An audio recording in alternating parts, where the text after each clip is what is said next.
Hey, good morning, good afternoon, good evening, wherever you are. Scott Luton, Greg White with you here on Supply Chain. Now, welcome to today's live stream. Gregory, how you doing today? I'm doing well. How are you? I'm doing wonderful. It feels like it's holiday weather out there, so it's got a little crisp in the air. It's Well, beginning to look a lot like Christmas. There you go. man, that That's is all you get. nice. That's all you get. All right, well, maybe the follow-on concert this Friday, maybe at 7 p.m. Eastern time. Come There you join go. Greg White live in concert. But hey, things are going good though. We've got a lot of big show here today. Greg, today is the last buzz of the year. What a crazy year, huh? For you, maybe. Oh, The last uh-huh. on-air buzz. Well, well, folks, you're in the right place. If you have been joining us regularly here on Yeah. Mondays at 12 noon Eastern time, thank you. And if you're new to the Buzz and all that we cover here today, welcome. And we want to hear from you throughout the show. So we're going to be talking about a variety of news and developments across global business. As I mentioned, we want to hear from you in the cheap seats. Drop your comment in on the story that we're covering here. Let us know what your take on the story, Yeah. whatever social channel you may be tuned in on. And Greg, if they are listening, if anyone out there is listening to our replay, which we usually drop on Fridays, what would you encourage them to do, Greg? Hit that bell and hit that subscribe button on YouTube or follow us on your favorite podcasting channel, device, whatever. I'm gonna go with it. I Yeah. am going to go What with do you it think for about that? sure. I like YouTube. You can see that I put a lot of effort into my outfits. So I think people should see this. We put the ties away a long time ago, didn't we, Greg? And Uh-huh. thankfully, Yes. um, well, so welcome everybody. We got a big audience here today. Amanda, happy Buzz Day. Yes, absolutely. Joe Moretta from up in the New York Wow. City area. Happy Buzz Day to you. Jose Montoya out in California. Great to have you here. Glormar is back, Greg, from California as well. Great to catch you guys for the end of the year, she says. Well, welcome back, Glormar, and everyone. We got a lot to get into. So, Greg, All Christmas lights and palm trees. I just want to say that out loud. that's right. That is right. Well, before we get going here, so we had a really cool edition of With That Said, Greg, we dropped over the weekend. And this was really unique. This one's Mhm. really unique. You know, most of these focus on news, business perspectives, supply chain perspectives, and data, and a lot more. We wrapped the year with some of our favorite things that we love, Greg. And I'm talking about things we like to read, things we like to watch, and things we like to listen to. So, folks, we're going to drop the link to that right there in the chat. Y'all check it out. We've gotten some great feedback around this collection of things. But I'm going to ask you, Greg, to expound. We got some of your favorite things. Let's see here. I might mispronounce some names. So, Greg, just correct me, okay? Nate, is it Bargatze? Bargatza. Yeah. Okay. So Yeah. Close he enough. They don't, he said even his own family doesn't pronounce it right. Okay.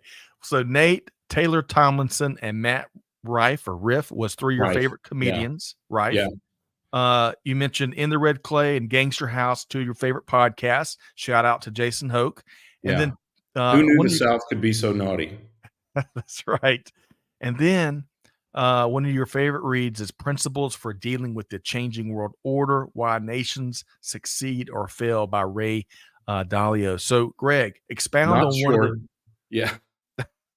Sorry. Go ahead. No, go ahead. Expound on one of those three buckets of content.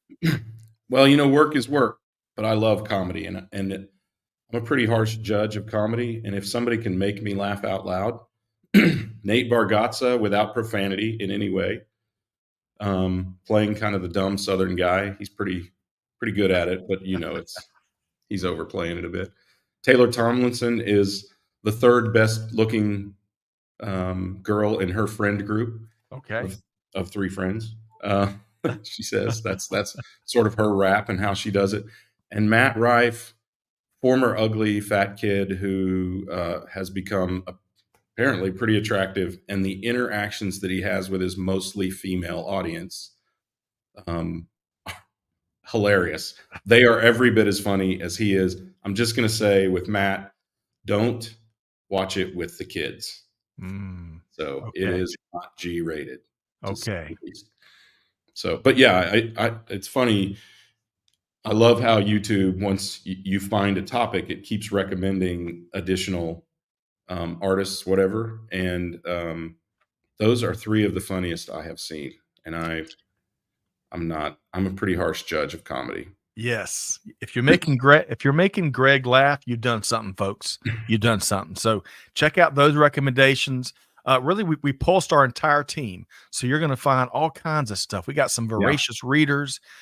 We talked streaming, TV shows, podcasts. Check it out. And by the way, whether it's in the comments on With That Said, which we got the link there in the chat, tell us your favorite things you love, or put it in the chat on the buzz here today, and we'll try to get through as much of it as we can. Okay. So, Greg, beyond With That Said, which comes out Yeah. just about every week, usually on the weekends. I did not know it was just about every week. I must happen to look away when you don't publish it, because I thought you were pretty good about it. We try to be. Got the world class team Good on you. as reliable as what's the old saying? The mail, taxes, and death, something like that. But anyway, on a more positive note, let's let's get to another resource, folks. One of our more popular webinars of this year was this story about Psycho Bunny, which is a high growth apparel company that has been transforming their supply chain to keep up with the growth. Right, they have a highly successful and new status quo, and we've got this webinar on demand, so you can check it out at your convenience. And Greg, I think we enjoyed this conversation, and Mhm. Pivotry is up to some cool things too, right? Yeah, they are. Great services company. I think they've got a great opportunity to launch into some technology just because of where they're positioned in the marketplace and what they're doing for companies, largely retailers. It's really a great service to help Mm, companies participate in all the marketplaces out there. But what we particularly talked about on this was Amazon. So they have a ton of kind of jump starting methodologies that help you perform, that's right. right, That is online. right.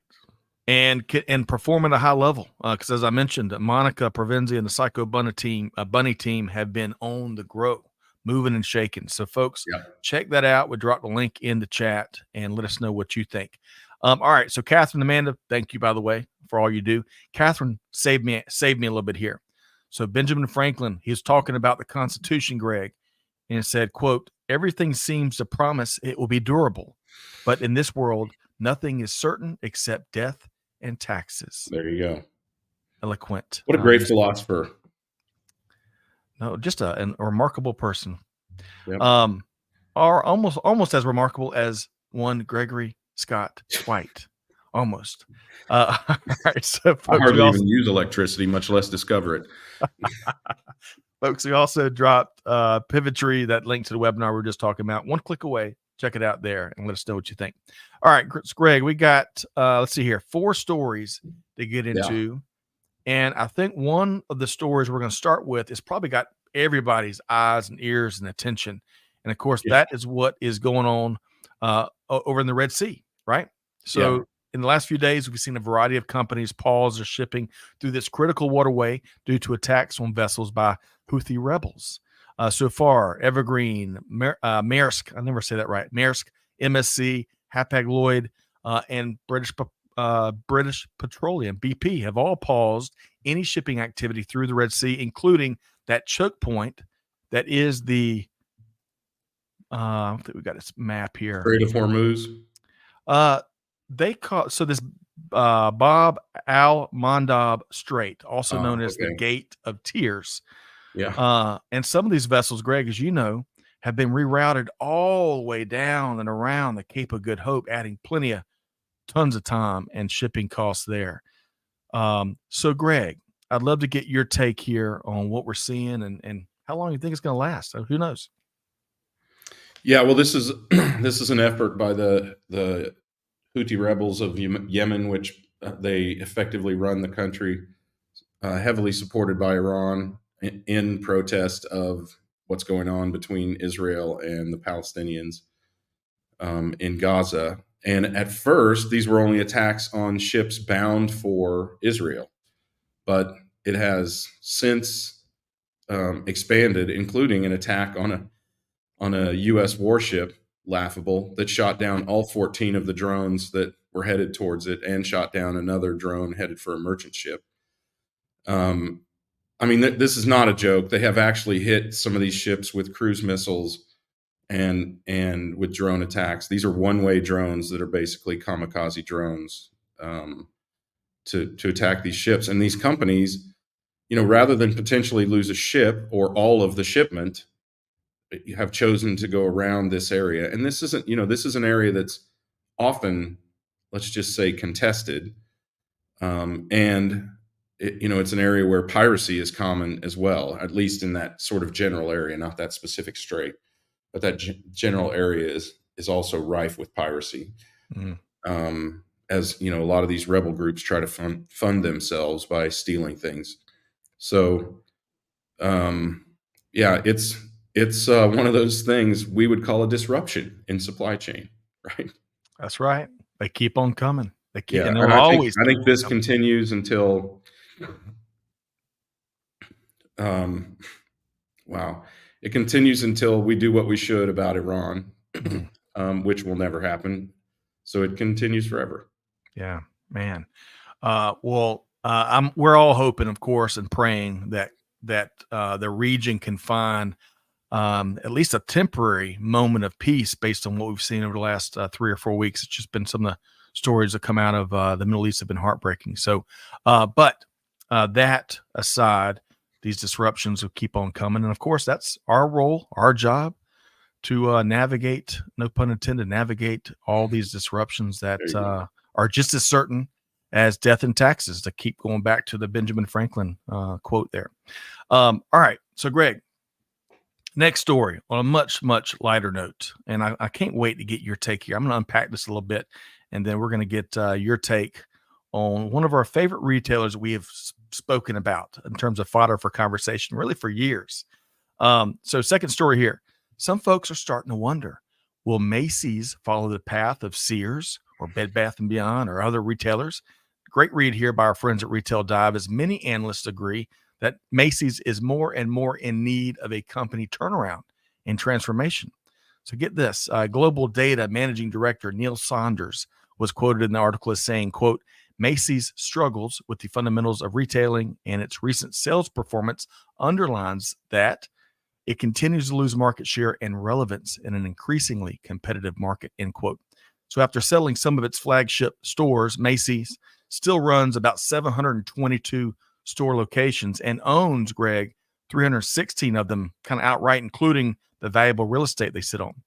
Some retail analysts are wondering if Macy's will consider next steps, such as close a bunch more stores. I think they've closed about 170 locations since 2016, or get creative with all the real estate that the company owns, which Sears tried to do, or maybe even take the company private.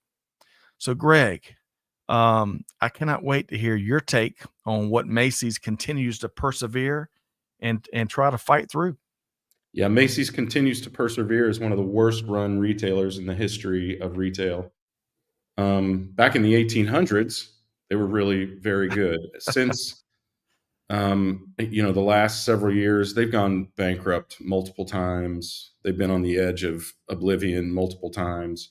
Each time they get bailed out because the power of the brand is so substantial. And I think, frankly, $8.5 billion, which I think is the latest offer to take them private, for some people isn't that much, just so their kids and grandkids can go to the Macy's Thanksgiving Day parade. But this is a horribly run organization. Their merchandising is terrible.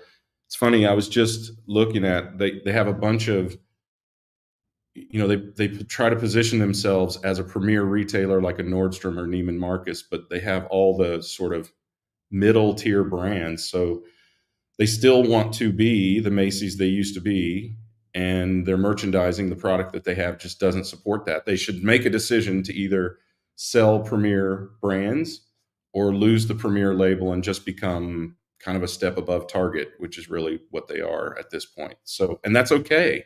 Frankly, I think there's a space in the marketplace for that, but they're mismarketing that, and it's to their detriment, no doubt. Yeah, I like Gary's assessment, the McDonald's of retailers. It's a hodgepodge of merchandising. It always has been, and periodically you can make it work with promotion.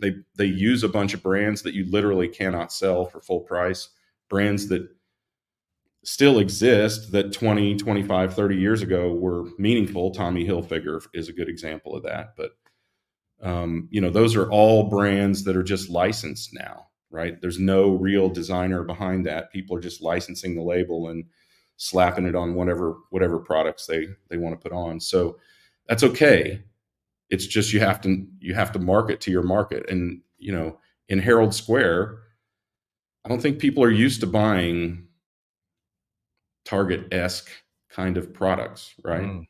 So but yeah, they have routinely done this. It's funny, when we decided we'd do this article, I started digging around to try and figure out how many times Macy's has been bankrupt. Okay. And I can't get beyond 3 or 4, all of which are in our lifetime, or actually much less than our lifetime. So they've been routinely poorly managed. It's a pretty difficult solution because the real estate is valuable, but it's also a huge burden on their balance sheet. And so there's a financial answer here, and it's probably going to do with divesting of either the retail operations or of the real estate and then leasing it back. So options. But going back to one of your central comments there, make a decision and commit. You can't be all things, all persons out there, right, Greg? Yeah, it's a difficult position to be in because they're always riding the razor's edge. It seems like, Scott, it was less than 4 years ago we were talking about them asking employees to take a pay cut or something like that because of tight funding. Back in 2020, they decided they were going to close 25% of their 125 stores. And even prior to that, they'd had some challenges back in 2016. So they've been swirling the drain for quite some time now, and really just need to jettison the current management, restructure the company, and then figure out what to do from there. Yeah. Well, we'll keep our finger on the pulse and see what direction they go in. What do you call the parade, though, if it's not the Macy's Thanksgiving Day Parade? I mean, really. Right. That's great. I mean, somebody, truthfully, no matter how terrible this organization is, I'm thankful that companies keep coming in and trying to revive it. Yes. And restructure it so we know what to call the Thanksgiving Day Parade. Right. Amongst other reasons. To give you an idea, this is literally the company, okay, that took America off the barter system for retail. This is the kind of innovation that they used to do. Took America off the barter system for retail, invented the retail Santa, invented decorating your windows for Christmas season, right? Invented the Thanksgiving Day Parade. Their marketing has been genius. R.H. Macy, one of the most visionary marketers of all time. Right. This is one of the founder of this company is one of the people who founded NRF, the National Retail Federation, because Macy's and Gimbels and Bloomingdale's used to get together after Christmas, have a few cold beverages and talk about what the season went like and ideate on how they might do better as individuals or collective retailers in New York City. So this was a company of innovators. It's lost that brand tragically, unfortunately, but got to keep them around. Right. So that square that you mentioned, Greg, that's that store there. What was the name of that square you mentioned? Herald, Herald Square, Herald Square. So folks, if you're watching us here, that's what this image is from. And if you see the big old star that Macy's is known for, a lot of times it's a red star. Well, Greg mentioned R.H. Macy.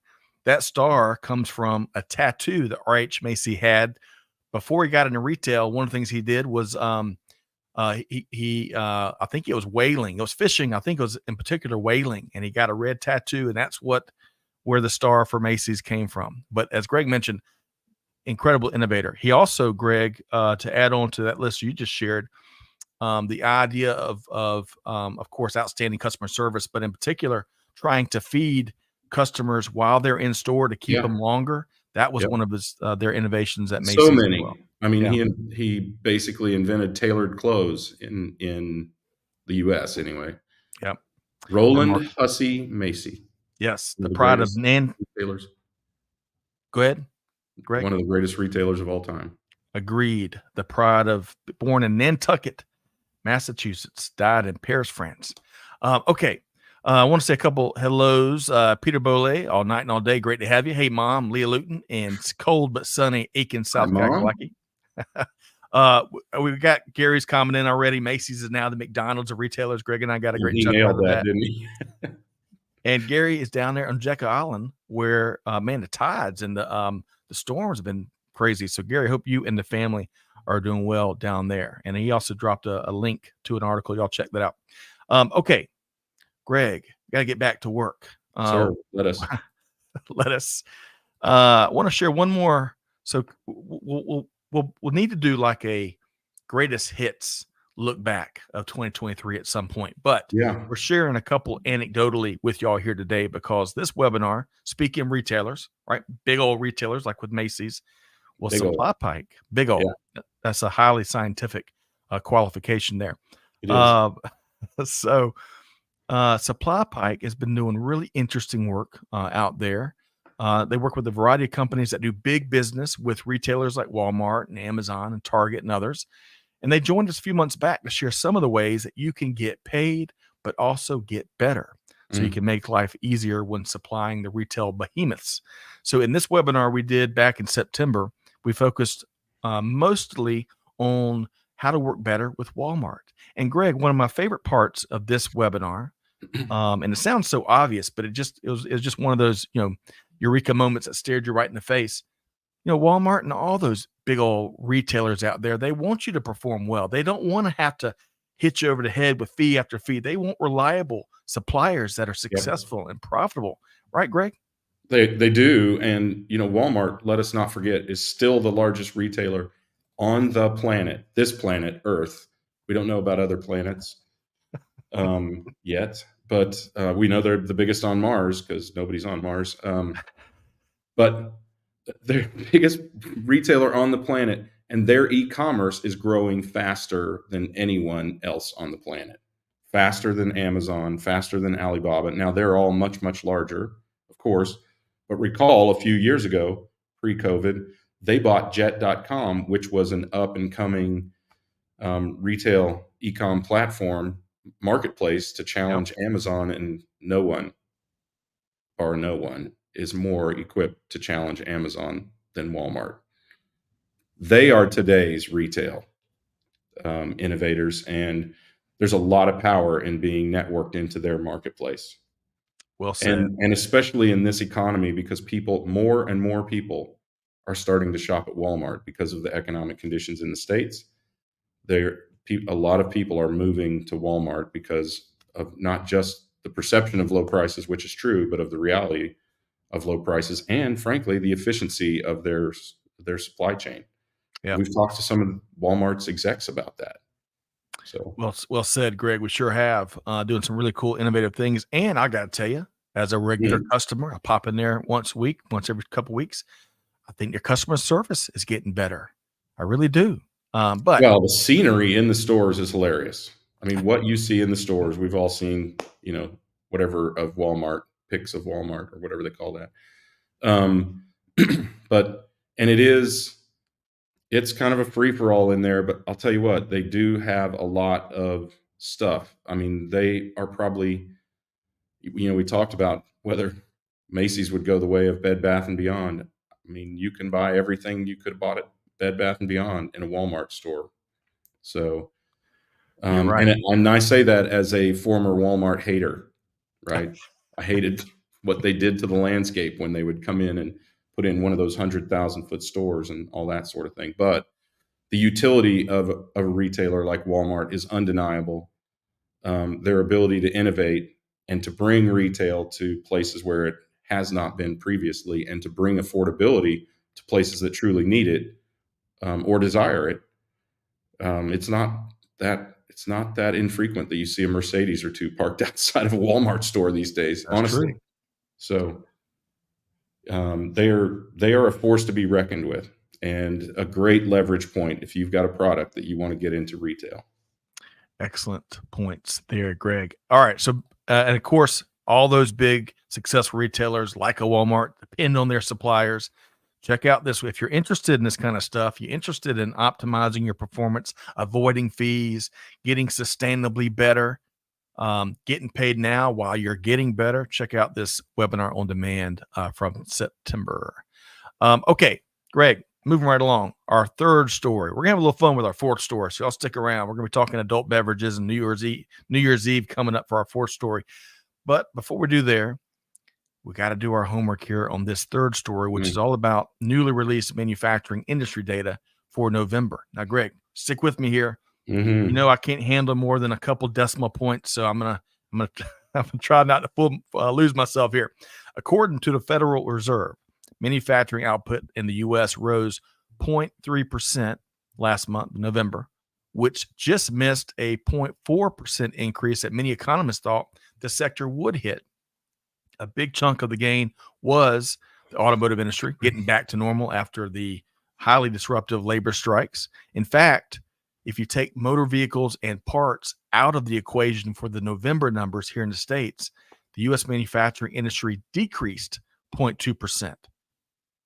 In year-over-year numbers, overall factory production is down 0.8% in November 2023 versus November 2022. But there's a little bit of good news, Greg. A little bit of good news if you go looking for it. A few specific markets have shown strength and boosts in production, increases in production. They are computer and electronic products, aerospace, communications equipment, semiconductors, which is probably an obvious one for many, and mining, to name a few. Now, of course, Greg, we've talked about it. We've got our eye on it. A lot of business leaders out there in the manufacturing industry and elsewhere are keeping a close eye on the potential for the Fed to roll back some of those interest rates hikes in 2024. We'll see. But Greg, your thoughts on what we're seeing out across manufacturing? Yeah, well, like you said, the underlying trend is still softening, right? And manufacturing is unquestionably, automotive manufacturing is unquestionably going through a peak because they have pent up demand and pent up production because of these strikes. So once that levels out, I don't know what that will mean for for manufacturing generally, but it's unquestionable that the economy is slowing, and consumers are tightening their belts, and so that, I don't know about manufacturing in total. I feel like that's going to slow. I feel like automotive could lift that up because it was so hard to get a car for so long. And banks are holding back on selling the masses of repos that they have, from what I'm hearing from a lot of dealers. So there are a lot of used cars that are not on the market because the banks want to wait until their fiscal year is over before they dump all these dead assets on the marketplace and crush their stock prices. So I don't know what that will mean, but car prices are already starting to come down. At least they're negotiable again. So the market is filling back up there, and as is typical, we talk about the whiplash effect a lot in supply chain. As is typical, the automotive companies will get their production running again just in time for a downturn. So, or a slowdown at least. So, I'm concerned from that standpoint, but I think there's a lot of there's a lot of necessity in what's coming, and we don't know what the feds will do because the feds don't know what they will do. One Fed president says four reductions next year. One says two. One or two or three say wait and see. We haven't seen inflation recede yet. They keep representing it like it's receding. The pace of growth of inflation is slowing, Right. but inflation is not receding yet. We have not seen prices turn down yet, and we got a little bit higher bump than last month than we expected. So there's just a lot of cross signals. Everybody's got an opinion. I saw literally opinions, Scott, from different investment banks. The S&P 500 as low as 3,300 at the end of next year, and as high as 5,800. That is a pretty big delta between people with equivalent capability to analyze the stock market. Wow.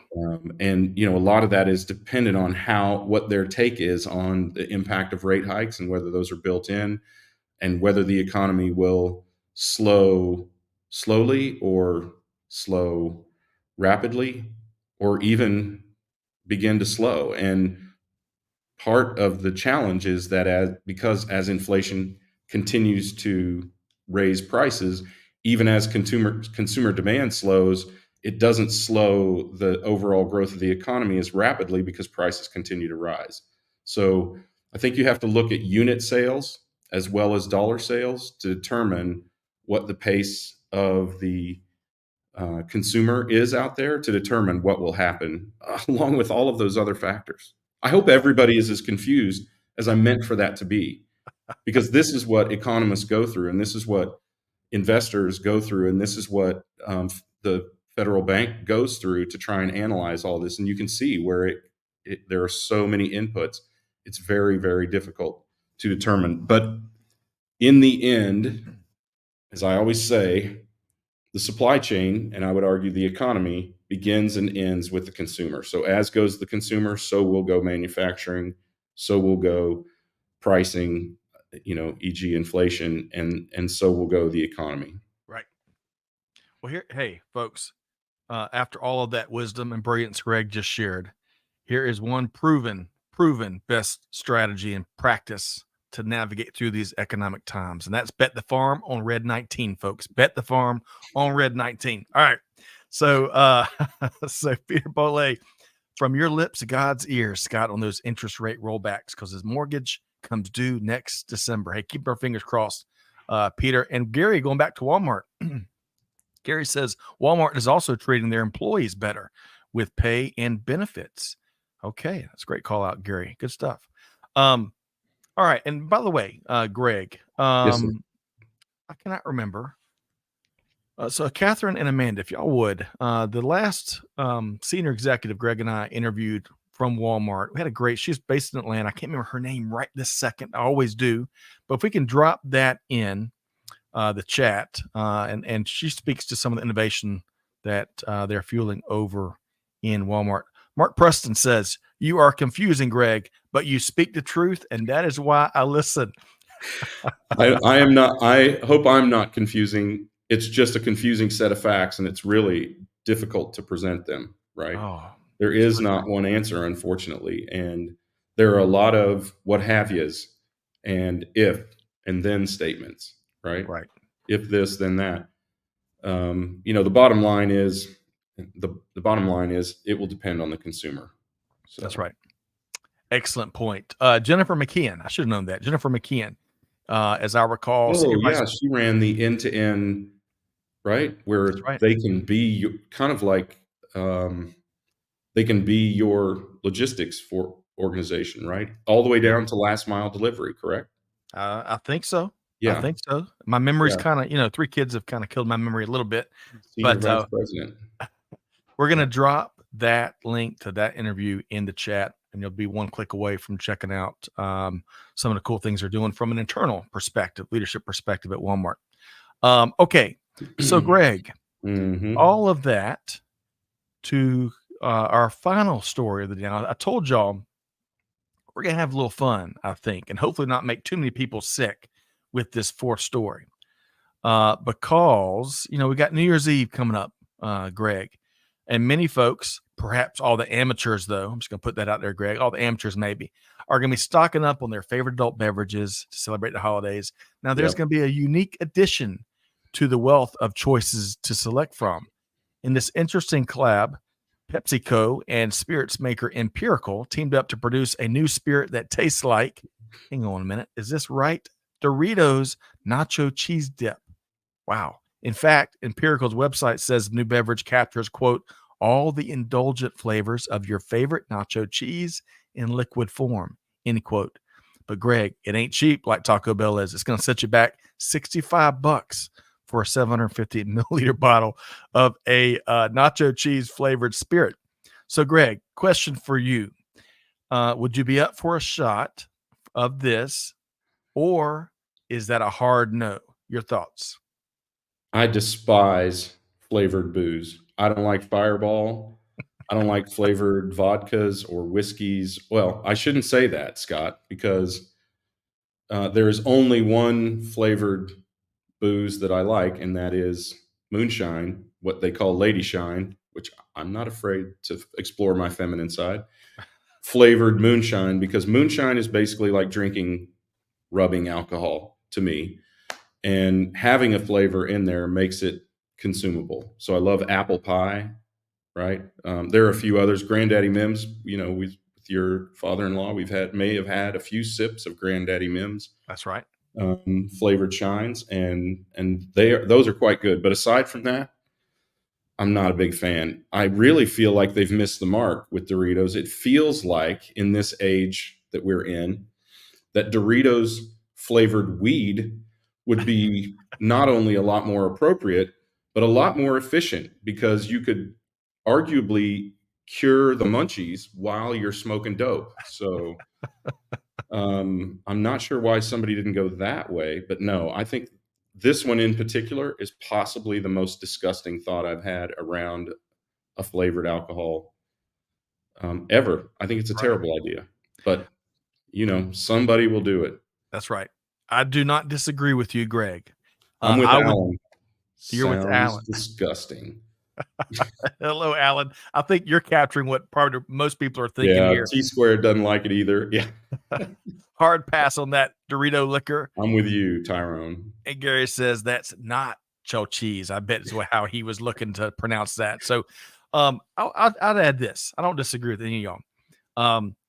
But I would be willing to do just one taste, but I ain't gonna do it for $65 for and be stuck with the bottle, you Yeah. know, which no one else will probably want to mix a drink. I mean, what would you even? I should have checked out, Greg. What are their serving suggestions? I wonder how they're proposing you mix it with, or what do you think, Greg? What comes to mind? Um, I yeah, mean, that's a great question. I mean, maybe it's a nice compliment to taco meat. I'm not or sure. Yeah. well, I mean, what other than weed, what do you usually eat, Nacho? I mean, Doritos. No, I don't mean you personally. right. For any of you who smoke weed out there, what do Let us you eat know. along with Doritos when you've got the That's munchies? I think that would be, whatever that is, would be a great compliment, that's right. right? That's the $65 question. So hey, PepsiCo out there, Empirical out there. Hey, prove us wrong. Shoot us a bottle. We'll kick the tires and give you some feedback. Maybe. Ugh, Uh, no, we won't. You will. okay. I won't. All right. Nothing is going to get me to drink that. All right. Fair enough. Fair enough. All right, folks. Man, um, this has been an incredible year. As we shared on the front end of the show, this is the last buzz for 2023, at least in content generation form. There's Mm, some other buzzes I think will be involved over the next couple weeks, but it's been a wonderful year here at Supply Chain Now, a record-breaking year in many ways.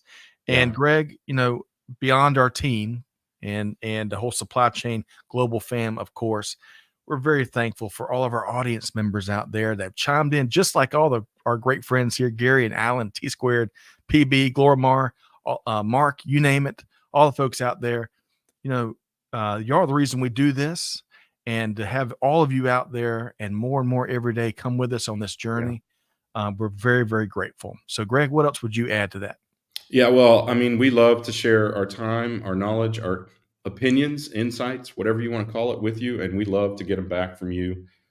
We have such highly informed, um, educated, thoughtful, innovative, open-minded audience. all the way around the world, that it's a lesson for us every time we get on the air as well, right? Now I know I have been confirmed as confusing. I will work on that, I promise. Um, but I think sharing this really amazing craft with people all the way around the world, and talking about where it's going and how it's impacted and how it is impacting business and the planet and people, is so satisfying, and still interesting, though not as interesting as right after the great toilet paper shortage of 2020. Had to mention that one final time before we Right. crash into the new year. I think that supply chain really matters, and as we've experienced, as some of our research has shown, supply chain has the biggest impact on a brand, on its contributions, on its impact, and on its profitability and top line and brand identity of any aspect of the business. Sales promises, supply chain delivers, right? Where did that come from? I like I thought that. I'd turn those things off, man. Sales promises, supply chain delivers. Well, I mean, it's T-shirt true, is right? I mean, right. and you don't build a brand or brand reputation or brand identity or brand value without delivering. You can't just promise. That's right. It has to be Coke, it really has to be the real thing, right? That's Not right. just say it's the real thing. So true, Greg. So true. Eloquently stated as well. All right. So, folks, as we wrap up a little bit early here today, thank you all again for being with us in Journey. Big things, big things ahead. 2024 is going to be an exciting year on so many levels here at Supply Chain Now and beyond. Big thanks to our entire team here that makes this possible. Big thanks to our audience out there. I'm going to challenge, Greg. I'm going to challenge. We got a standard challenge, but I'm going to challenge y'all with one other thing here during the thick of the holiday season. And we wrote about this the other day. This little phrase we've got, which has become a bit of a mantra to try to help center ourselves during the toughest of days when people are making us crazy. I know we all deal with that. We all deal with some degree of crazy during the holiday season, right? But PTK every day, patience, tolerance, and kindness. Try to approach those folks out there. You never know what the person serving you coffee or bringing you food, or just your colleagues are going through. So practicing a little PTK every day is a great best practice. And with that said, Greg, folks, don't sleep on us. This is not, we're not closing. We're just flipping to the next year. We've got tons more great content. Greg and I are back in the studio this week with two great interviews, right? But whatever you do, folks, whatever you do, Scott Luton, Greg White, our whole team challenging you to do good, to give forward, and to be the change that's needed. And we'll see you next time right back here at Supply Chain Now. Thanks, everybody.